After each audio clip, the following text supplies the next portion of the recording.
Valentine Theater Show!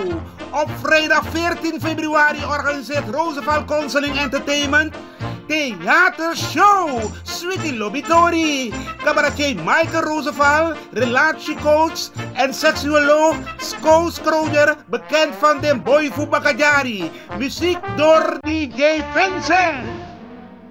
Locatie, Wie Eekiekerkie. Tijd 8 uur tot half 11 's avonds. Haal je tickets bij Eetcafé De Draver of Ricardo Eetcafé. Valentine Theater Show in Wie Eekiekerkie. Kromme Hoekstraat 136 1104 AK Amsterdam Zuidoost. Vrijdag 14 februari. Check it out. That is the African beauty.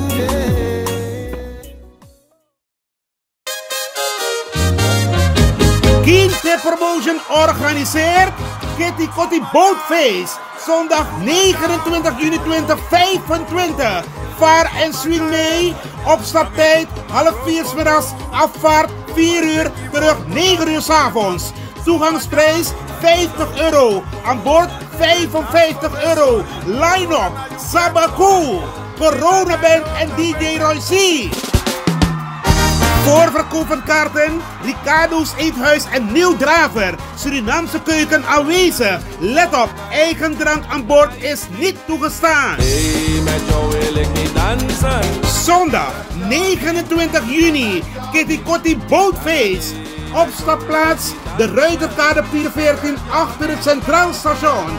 Dresscode in de kleuren van de Surinaamse vlag. Voor info bel 06 311 647 03 /06 870 98312. Attenzo!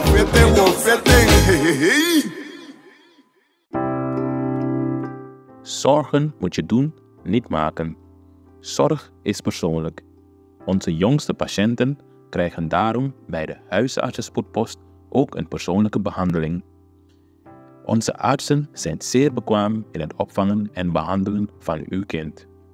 Huisartsenspoedpost Suriname. Uw zorg is onze zorg.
President, bedankt voor het feit. Je bent net gehad hier vanmorgen en nu zijn jullie aan de beurt. Ja, STVS, Ja, ambtenaren. waarmee kan ik jullie helpen? Bedankt voor het feit dat u tijd hebt gemaakt om ons vandaag te ontvangen. Op 14 januari hebben wij een petitie aangeboden aan de president voor hulp, want er spelen problemen binnen de STVS.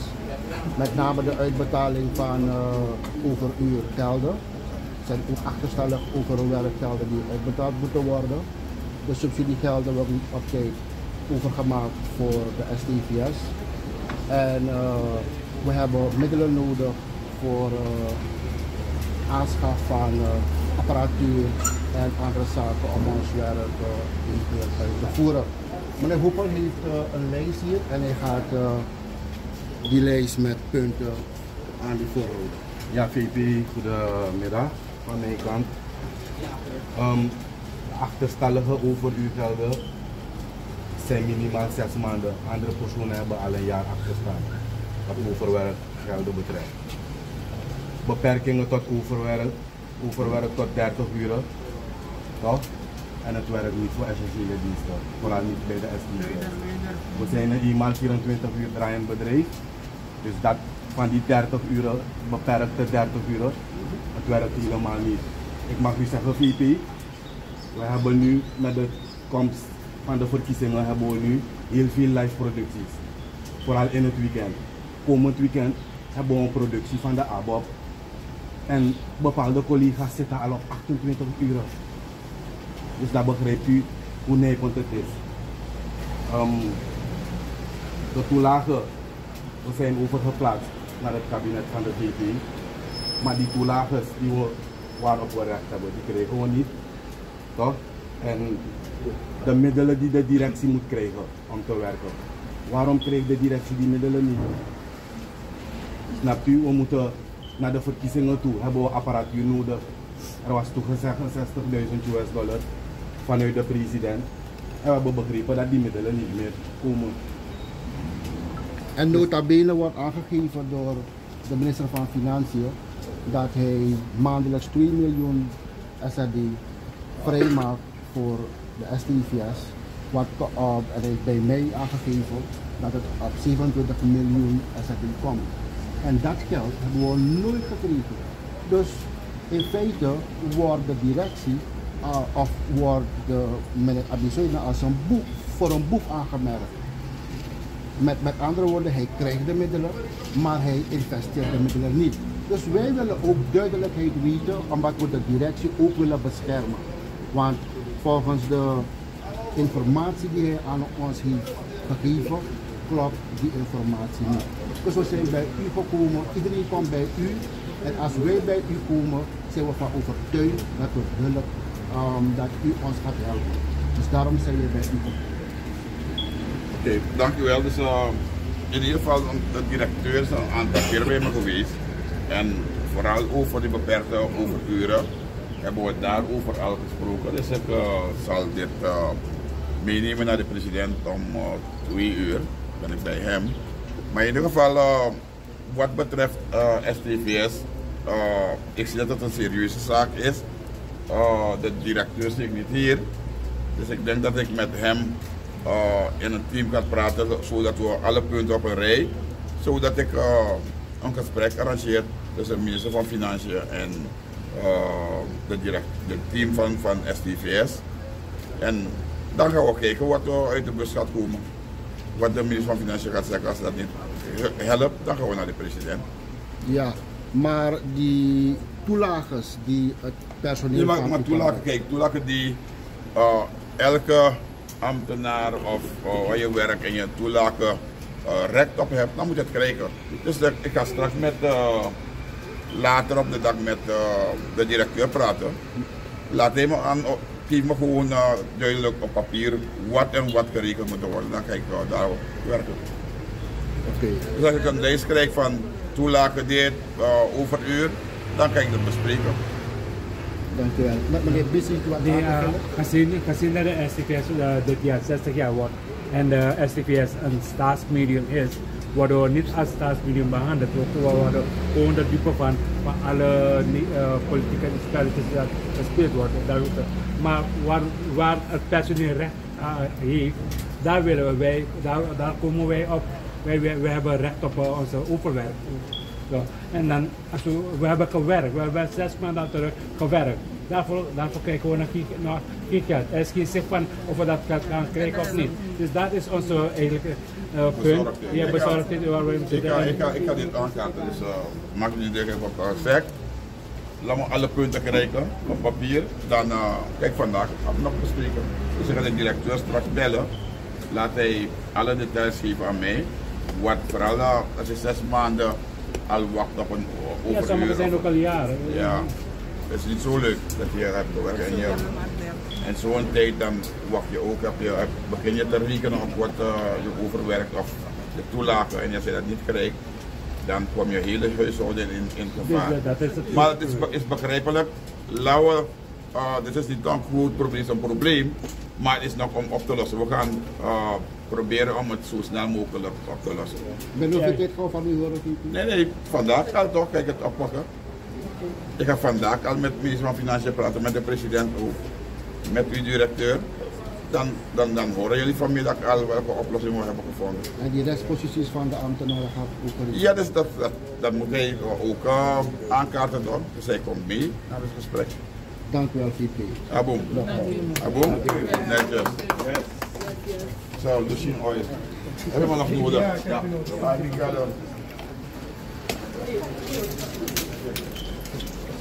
Ja, hey. Brooklyn.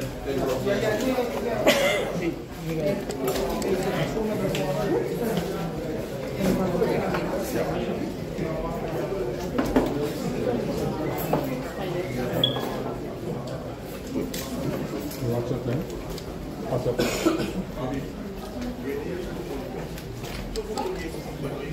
Ja. Die algemene zijn er al hoor, vice-president. Ja, PP, we zien dat de beschuldigingen richting vice-minister Landgrut zich blijven opstapelen. Nu is er een case van nog een perceel aan de Prinsessenstraat. En we hoorden meneer PL-voorzitter Sommerharder het hebben over een case van de universiteit waar ik dan iets is naar voren gekomen en hij mag geen les meer geven. Nog een reactie van u, want uiteindelijk gaat het om een minister welke door u is voorgedragen. Ja, dus ik word ook niet meer wijs van alle beschuldigingen van dit en dat. Maar om te blijven dus van de universiteit en van dat ik weet het niet, als dat sowieso dat horen. Maar in ieder geval, wat betreft perceel aan de blauwgrond daar of zo, hebben we besproken in de politieke top. Je moet weten dat de minister van GBB die geeft gronden uit op aanvraag. En wanneer iemand een grond aanvraagt, dan gaat de minister, de grondinspectie op het veld. En als het blijkt dat van iemand is, dan wordt er advies gevraagd. Als dat bijvoorbeeld een perceel behoort ter beschikking van RO of van onderwijs, justitie en politie, dan wordt altijd advies gevraagd aan het ministerie. Zegt van, ik heb een verzoek hier, wat zeggen jullie? Die meneer vraagt het, geef me advies wat er moet gebeuren, wil jullie het ter beschikking stellen of wil jullie wat? Dan krijgt de minister van GBB krijgt advies en conform die advies dan kan die bepalen of inderdaad die grond wordt uitgegeven. In het geval van meneer Landgrut, de stichting van hem, is gevraagd en Sosafu, het stukje terrein is ter beschikking van Sosafu. Sosafu op zijn beurt heeft advies geen bezwaar. Ja, voor die doeleinden die gevraagd is, geen bezwaar. Als ze zeggen geen bezwaar en iets is al bij jou, bijvoorbeeld als je krijgt het in grondhuur of je krijgt het ter beschikking van het ministerie.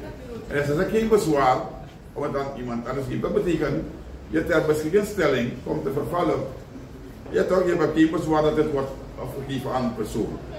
Want dat kan geen twee ter beschikkingstelling plaatsvinden dat het wordt ter beschikking van jou en gaat de minister weer ter beschikking stellen aan iemand anders. Nee, dan wordt het gegeven conform de wet dat je bijvoorbeeld dan een grondhuur geeft.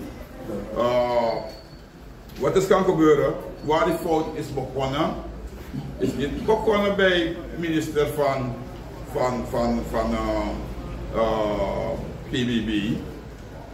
Die fout is begonnen bij Sosafu. De directeur geeft advies en die geeft negatief advies aan de minister.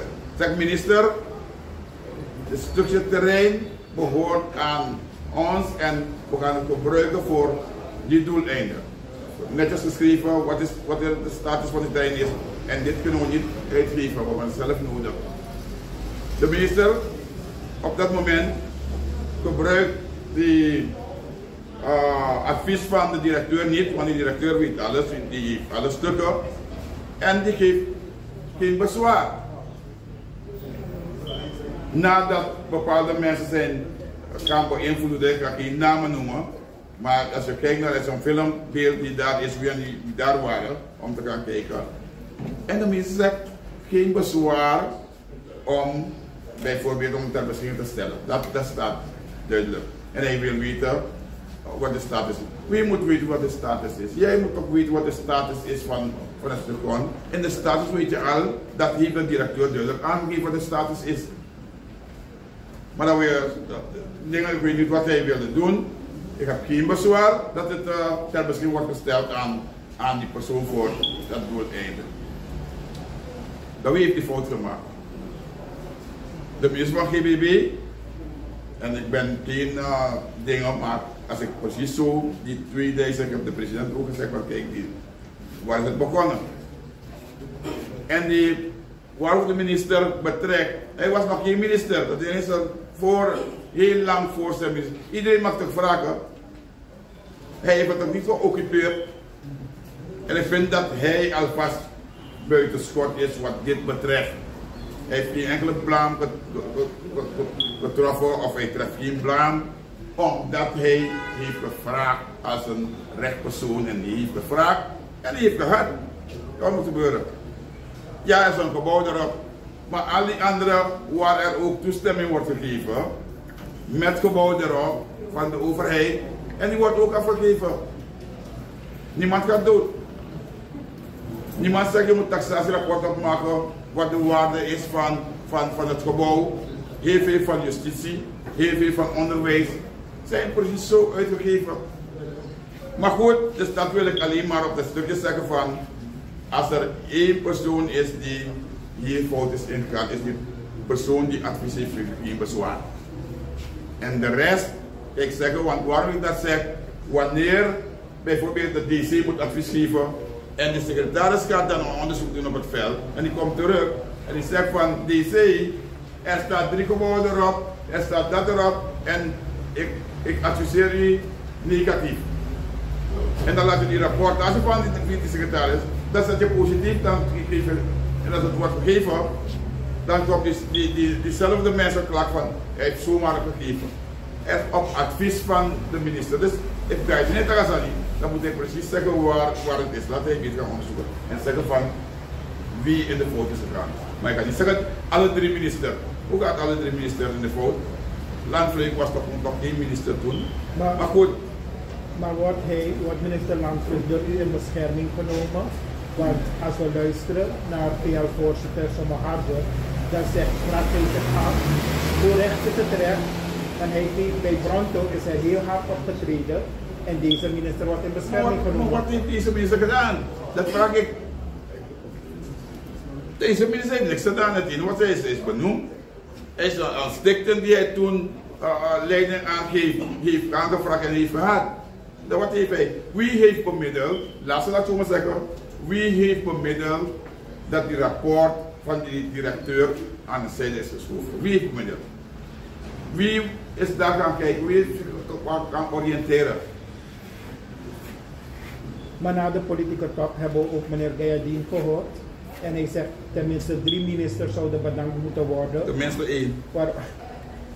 Waaronder minister Dinota Forswijk, zegt hij. Kijk, mijn god. Gayadien zit gewoon bij de Nationale Assemblée, daar moeten we wetten maken enzovoort. De uitvoering zit er bij ons. Ik ga dat hij iets daarvoor heeft gebracht, hebben we hem ook geroepen om te zeggen van dit zijn de feiten, wat moet er gebeuren. En daar hebben we duidelijk met meneer Gayadien gesproken hoe die aanpak gaat zijn. En dat gaan we doen. Er is geen enkele moment gezegd als je eruit gaat, en daarom heb ik niet gezegd dat die 3 ministers ontslag moeten krijgen, dan ga je weer een ander verhaal. En dat vind ik niet correct, want we hebben gesproken en die oplossingsmodellen die we moeten komen, die hebben we daar samen met hem besproken. En hij was akkoord. Maar u persoonlijk vindt er moet tenminste 1 bedankt worden. Nee, dat zeg ik. Als je DC bent en er komt een advies vanuit een secretaris die zegt van DC, er is dit en dit en dit is de status van het terrein en op grond daarvan er wonen mensen daar enzovoort en ik advies negatief. En je laat die negatieve advies van uw werkarm en u zegt geen bezwaar. En daar is de vraag nog, ja maar we moeten kijken naar de status van de perceel. Die status heb je al toch gekregen op papier, op een rapport. Dus dat heb ik gezegd. Dus het zou minister Ramsaran dat zeg jij, ik heb geen naam genoemd. Ik heb tegen de minister, ik heb niemand zijn naam genoemd. Ja. Maar het is duidelijk dat wanneer een andere persoon op een verkeerd been is geplaatst, dan ben jij moet de consequentie dragen toch? De ter inzagelegging van de kiezerslijsten wordt vandaag afgesloten. Dat was een probleem dat de mensen in het binnenland dat nog niet konden doen. Hoe zit het daarmee? En aangezien u meer stemmen hebt in het binnenland, komt u dan niet in gedrang als uw gegevens niet kloppen? Nou kijk, deze informatie hebben ze zelf in het parlement al besproken. En Binnenlandse Zaken heeft alles in het werk gesteld dat die mensen ook hun gegevens kunnen checken. Dus als er meer problemen zijn gekomen, weet ik niet. Ik heb geen klachten meer gehoord. Ja. Hoe staat het met brandstof voor de politie en brandstof voor het binnenland? Want dat was de issue die u ook vorige week hebt aangekaart. Ja, dat wil ik weten hoor. Brandstof in het binnenland. Ik heb gehoord dat mensen zeggen van, ik heb gezegd dat de president dat heeft opgezet. Heb ik dat hier gezegd? Ik heb hier gezegd, de minister van Financiën heeft per 31 laat me kijken hoor, januari alles stopgezet. Alle brandstoflevering die staatsolie levert aan NH is per 31 januari stopgezet. Dat heb ik gezegd hier. En als dat is gebeurd, heb ik de directeur gebeld terstond. Dat directeur, dit gaan we niet kunnen hebben. Toen heeft hij ook gezegd van meneer Brunswijk VP, maak u niet druk.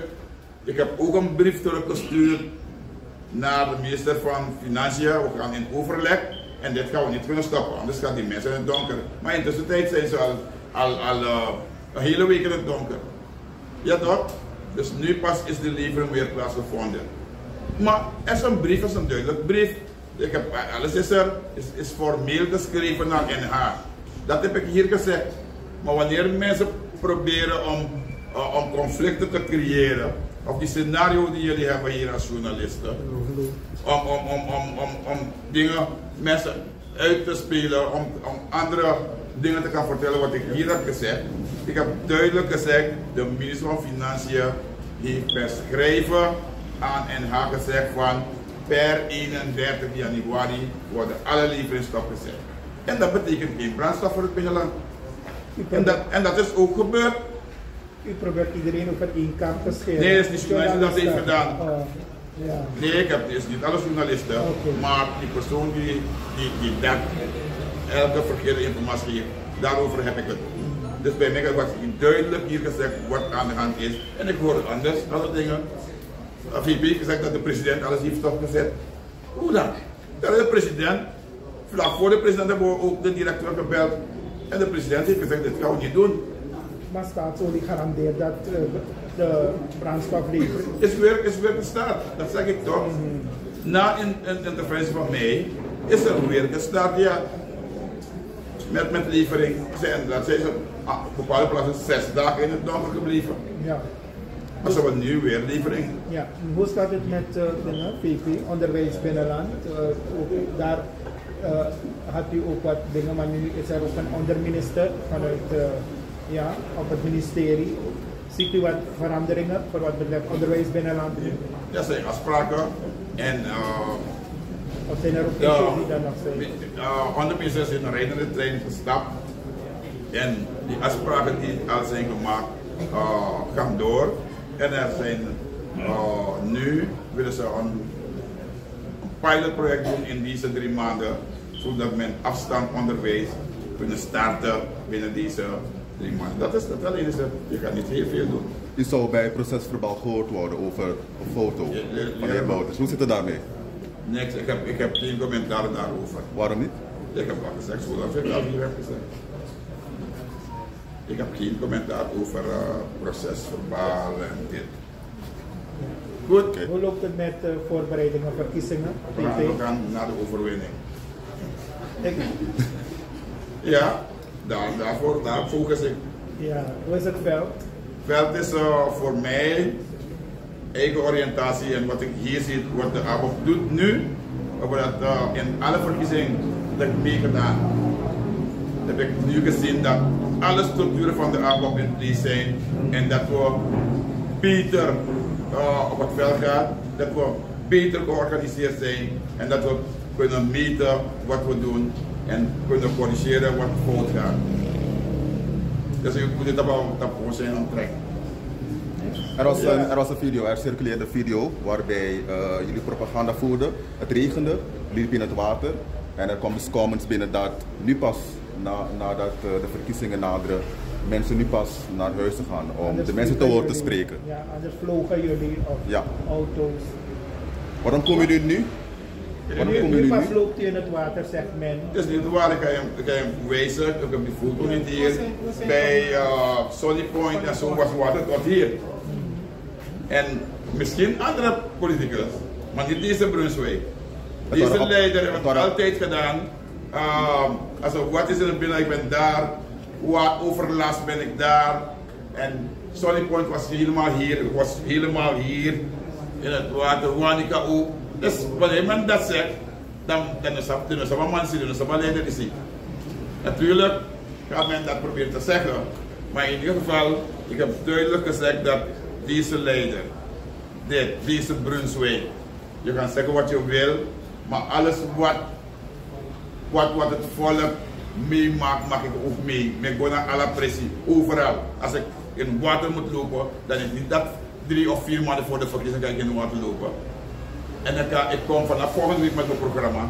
Dan ga je ook moeten zitten kijken. Dan ga je zien hoeveel keer ik tot hier heb gelopen. En wanneer was precies 1 jaar na de verkiezing. Ja, was ook COVID. Toch mee durven gooien is maar. COVID. Die is COVID. Onder mij te gaan. Maar goed. En je hebt laatst gelopen bij Sunny Point, zegt u? En het was onder water? Nee, project hier. Palona project, dat was onder water. Ja. En Paranam was ook onder water. Dat wil zeggen, de afwatering werkt niet goed. Maar moet ik dat, ik ben hier administratie bezig. We hebben een minister die op het veld moet gaan die dat moeten doen. En dat weten jullie allemaal. En wanneer ik weer kan zeggen, dat ik hier, maar ik vind dat ik nog niks. Ik weet. En alles wat ik op straat meemaak, met aantekeningen, ja, dat ik van deze zover dat we kan doen, dan weet ik precies wat ik moet doen voor de commissie. Is er een vrijage tussen NDP en ABOP? Wat is dat? Vleertelen? Ja, vleertelen. Man en vrouw? Ja. Huh? Nee, man en vrouw. Partij. Oh, partij. Oh, ik denk dat vleertelen direct. Maar goed, wij vleertelen met die man. Ja, de ABOP kan zelfstandig de verkiezing in met wie bij ons willen aansluiten. Gaan we de verkiezing in. En ik heb jullie altijd gezegd, dat moeten jullie goed onthouden. De politieke realiteit op 26 of 27 mei gaat bepalen met wie je gaat flirten. Dat moeten jullie onthouden. Ja, dat natuurlijk. See you. Ben jij een gedupeerde van de toeslagenaffaire, ouder, kind of ex-partner? Ga dan naar stichtingherstel.nl. Herstel met dubbel L. Met Stichting Herstel kom je er wel.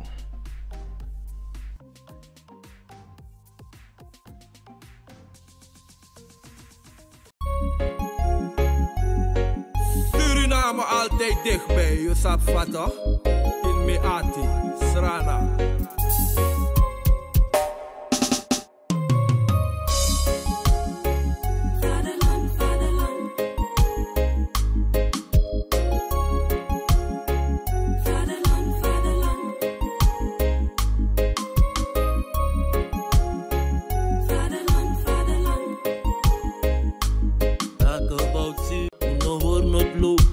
bribi nu srefi.